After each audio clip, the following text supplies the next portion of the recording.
Welcome to the Ranchonomics Podcast, where we empower you to build a better ranch and transform your operations into a thriving business. I'm your host, John Haskell. Let's get started. All right. Good afternoon. Welcome to the Ranchonomics Podcast. I'm John Haskell from Ranch Right, your host today, and I am here out in Moorcroft, Wyoming, with Rusty Williamson and Bud Williamson of Williamson Livestock. Guys, thank you very much for joining me today. Absolutely. Thanks for coming in. You bet. Good to have you here, John. Thank you very much. Would you mind telling us a little about your company and what you guys do? You have a real neat setup here. Yeah, go ahead, Bud. You start off with this one. We started as a family ranch a little over 8 years ago. Got going in this marketing deal driven by frustrations within the industry. We were doing a cow-calf, calving heifers, selling bred heifers, selling pairs, and got frustrated, decided, you know what, let's try some direct marketing, and threw some things out there on the old simple Craigslist, believe it or not, and 5 head at a time, and 5 head sold. We were out of bred heifers. We tried it with some heifer pairs, similar experience. Some of the neighbors got to quizzing us about where did our pairs go? Where did our bred heifers go? And Why you selling out, huh? Yeah. How'd you do it? And so told them we just direct marketed. Didn't realize the need that was out there in the industry for this type of business. Just out of pure frustrations on our own family ranch drove us to this. They said, would you market ours? And that's where we started, was rolling along with them, bringing their inventory in. It wasn't long. We got doing enough volume that we said, hey, this is real. And start treating this like a business. Got registered packers and stockers, got licensed and bonded, and the rest is history. So set up our website and went to work for direct marketing for ranchers started with about the 3-state region, and we're up to probably the 7-state region. 3 states being Montana, Wyoming, and South yeah. Dakota. Okay. And then you've expanded down to the South Plains. Yeah. Okay. And then west over to Colorado. Very good. You want to add anything to that, Rusty? No, Bud uses the word frustration. I don't know if it was out of frustration or necessity that we just seen it, that we had to do something different. And we took that piece and rolled with it, like Bud said. And yeah, now those cattle come out of about a 7-state region, and we sell those cattle into every state every year west of the Mississippi.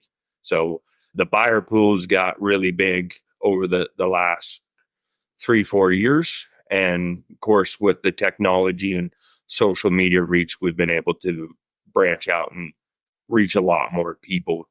Very good. If you Google you guys at Williamson Livestock, I know you come up. What's your website? WilliamsonLandCattle.com. Okay. And you have a page of cows for sale and Yeah. So when you go to the website, you're going to find that you can look at bred cows, bred heifers, pairs, or breeding stock. So that's been our target, and our focus is the breeding side from rancher to rancher. We don't sell stockers and feeders. We are doing more on the breeding stock side, but as far as yearling cattle and those different classes, we don't get into selling those. We are starting to branch into the replacement heifers more and more every year to find our customers that. Very good. Why is marketing cows important? So breeding stock is sometimes a controversial topic when it comes to marketing. Why is it important? I can take this one. For me, it's important to us at Williamson Land Cattle, mainly because that's what we were as a family ranch. And cow-calf, we weren't a stocker operation. We were none of those things. And so we just felt like it was a really underserved industry. And once we started to serve that, and we feel the importance is because we found that when you're a cow-calf operator, if you don't open your mindset to the different marketing opportunities in that, you're just selling your calf crop once a year at a certain time.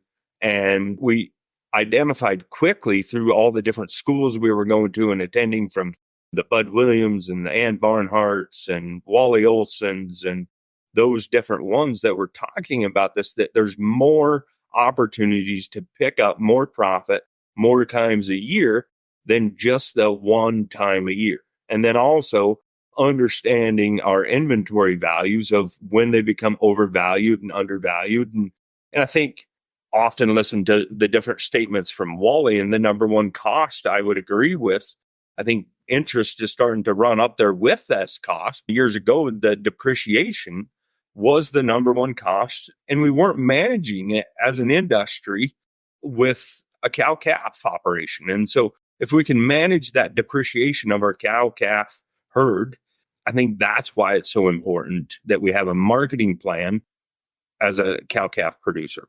Love it. Very good. All right. So give me an idea. You've described your geography a little bit. Give me an idea of what is an ideal customer for you. If I want to sell cows with Williamson Livestock, what's the best way to do it? What can I do to be helpful to you guys? So there's several things when we think about the ideal customer. Of course, we'll sell down to 5 head all the way up to somebody selling an entire herd dispersion. Things that producers can do to help themselves in us marketing for them, just little things that add value. And one of the things I done probably close to 2 years ago now, a podcast that talked about some of these values of getting with us and understanding what the market's asking for in calving dates.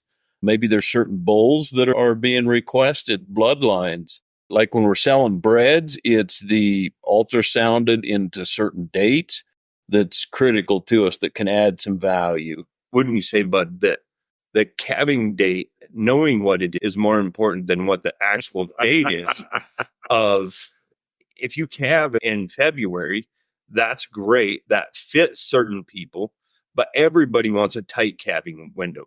And if you calve in May, that's fine. Or if you have May calvers and that's what you want to market, that's fine. And the later, like the May calvers used to be a discount, but in today's market, there's enough people that are wanting a May calver, but nobody wants a 90-day calver.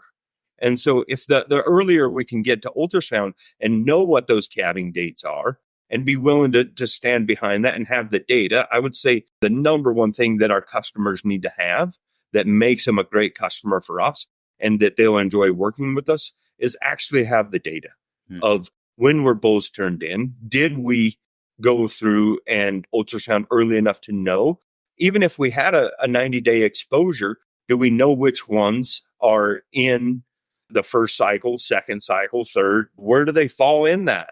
And being able to represent that, because we tell our buyers that the cattle will be as represented. And to get the true value, the tighter all of that data is, whether it's bull information or color of calves that are going to be coming out, that if the neighbor's belted Galloway got in there, that's fine.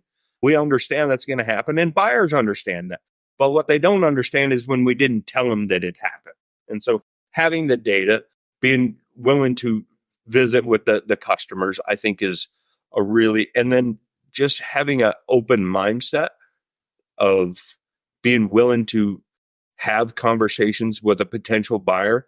We tell people, if you don't want nothing to do with the transaction, you're probably not our ideal customer. You're going to be tied closer to this transaction than any other process that you ever sold cattle with, because the buyer is going to know who you are as a producer. He may even call you and visit with you about the stock. And if you don't have the data and the calving records and those type of things, they're going to bring less money, and we're less likely to probably market for you, because this is a relationship. We're going to be here for a long time with these buyers and sellers, both on both sides.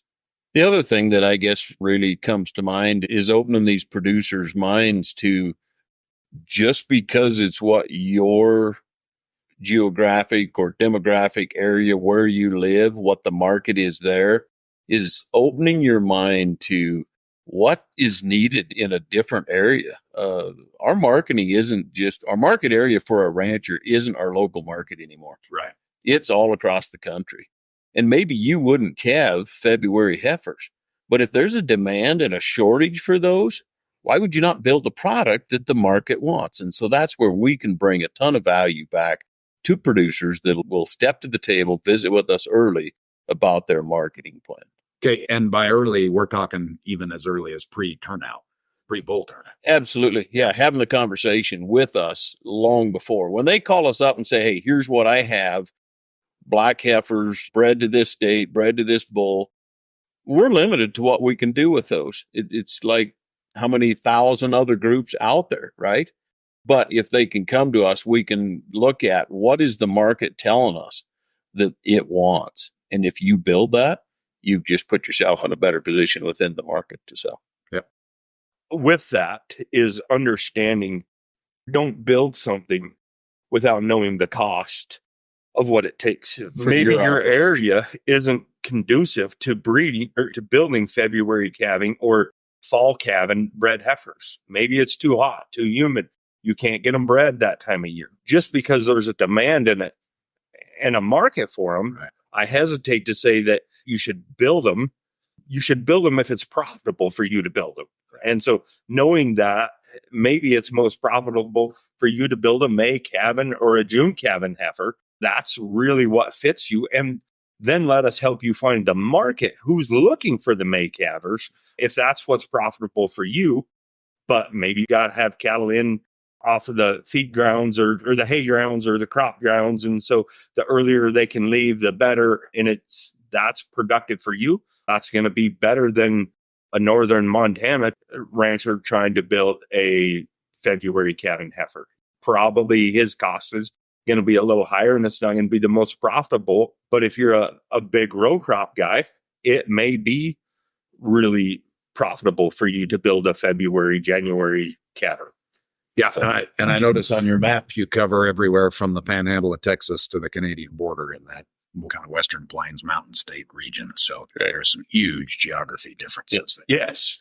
It goes back to the old Bud Williams statement. Know what you can do and are, willing to do. Yeah. Yeah. It's got to fit you. I have to laugh, Bud used to also say, don't ever breed a cow you don't want to calve out. Yeah. Every time I violated that rule, it's caused me pain. I remembered him saying that at one point in the mid-2000 teens, and it was like, oh, I wish I'd remembered that earlier, but here we are. Yes. Cool. All right. So give us an idea what the process of selling with you guys looks like. We've talked about pre-marketing conversation a little bit. What happens when it comes time to actually get cows moving? Basically, a conversation into the office. We'll visit with you about, again, what you've got, where your cattle are coming out of. One of the things that for us that's equally important from a seller standpoint and a buyer standpoint is understanding the cattle you have and where those cattle then fit in our marketing area. You take a lanky Montana range type of heifer, for us to market that heifer over into North Dakota, Minnesota, Wisconsin doesn't work. But we can take a North Dakota heifer, move them that direction. And so it's a lot of it is first off having the conversation. What do you have? And then where do they fit within our market area? From there, we'll talk about just general values. We've got a simple form where you can actually enter all your data right on our website. It comes into the office. We'll schedule one of our reps that'll travel out to the ranch, get a chance to look over the cattle, send us back a video of those cattle. And at that point, typically a conversation with myself to pinpoint our values of what we see where current market is. And if we can come to terms and agree of, hey, here's what you got, here's where we think they fit, current market values, we don't make you sign a contract, but more just stating, hey, here's what you have, like Rusty said, stressing the importance of as represented, truly what the cattle are. From there, they go live on our platform. We use about 7 different platforms. They'll hit our website along with those other platforms and roll out from there. Our average turnaround is about 10 to 12 days in the season. When I say in the season, when in the heart of bred heifers, we are one of the earliest marketing platforms to sell a bred heifer before it's bred. We sell pairs before they're pairs. It's just the uniqueness of our marketing where we're selling the cattle in the country. Yeah. Okay. So you said 10 to 12 day turnaround? Average. That's quick. Yeah. Okay. And then when it comes time to ship, what do we do? When they're on the platform, buyers call in, and again, we're matching up, making sure that the particular cattle fit the buyer and how he even manages. Is he a 40-acre paddock? Is he a big range deal? Once we match the cattle up and he says, yeah, they fit me, real simple process with just invoicing out of our office. We can get a freight quote from here with a network of truckers. Basically, then from there, you get a invoice do a wire transfer back to our office. We'll schedule one of our reps to show up on site. We do all the final sorting. The sellers know that we treat it as if the cattle were coming to our home ranch. I would say 95% of our buyers never come look. They trust our process. And so one of us will be on site, sort up the cattle, load them on the trucks, send a video of them loading and leaving, and check in with them when they get there. Yeah, very good.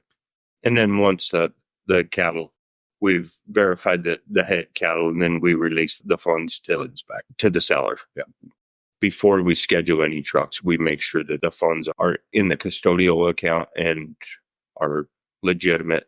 So it takes that worry out. No bounce checks, no last minute wires. All money is cleared, both sides. Yeah. Very good. Rusty, we talked a little earlier, repeat customer numbers, sellers and buyers. What do you see?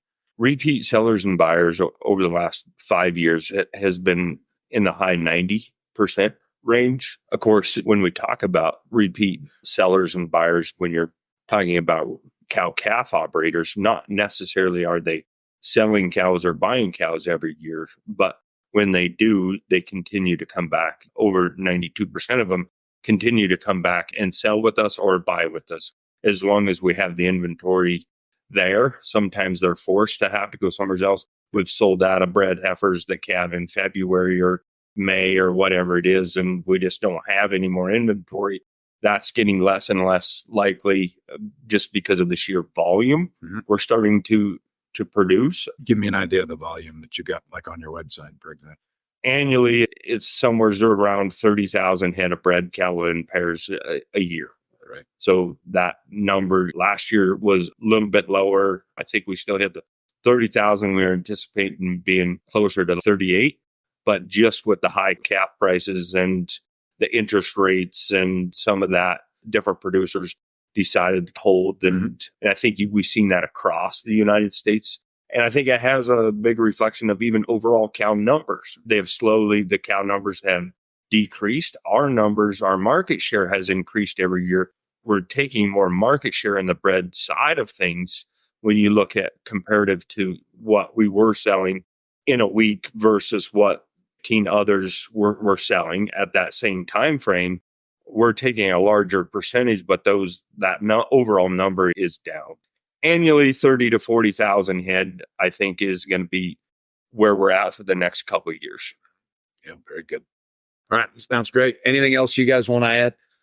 And I guess one question I've got for you just before we totally close is, give me an idea in your mind in our industry of what is the value of marketing itself.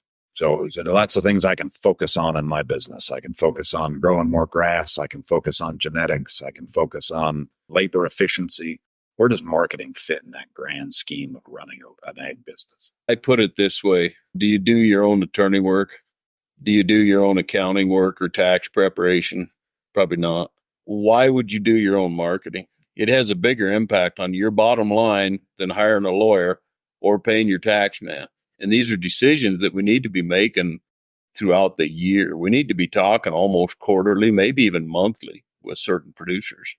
Most ranchers we see, their marketing plan is made in about 15 minutes. And that is, hey, every November we sell bred heifers. Why would you not have a marketing partner on your team when the bottom line impact is much greater than hiring your lawyer or paying your tax man to prepare your taxes? And yeah, I would say it's the number. When you say, where is it at? I think it's at the top, the importance of the marketing. And that's really the reason that we started this, is we found that it was so important and it had a bigger impact than no matter what we did for managing the labor. The marketing plan had a bigger impact than managing a couple $100,000 a year worth of labor. A marketing plan if you got a couple $100,000 worth of labor you're managing, the marketing plan, I guarantee you, can have double the impact that the labor can have. Yeah, I would say it's close to, if not the number one financial impact on your ranch, it's close to the number one, having a marketing plan. Yep. We spend a lot of time in our industry talking about cutting costs, and I'm continually amazed at the really profitable operations I get to look at. And they have their costs within reason. They're not unreasonably high. But what they have is an incredible gross product. And usually that is driven by marketing. And we see that over and over again, that you can do a really great job all year and blow it at the end and not really make any money. By not having a marketing strategy. Correct. Right. Very good. Gentlemen, thank you. This is awesome. Absolutely. Great Thank visit. you. Thank you for tuning into the Ranchonomics podcast. We hope this episode helped you win today. If you enjoyed this episode, please subscribe and share it with a friend.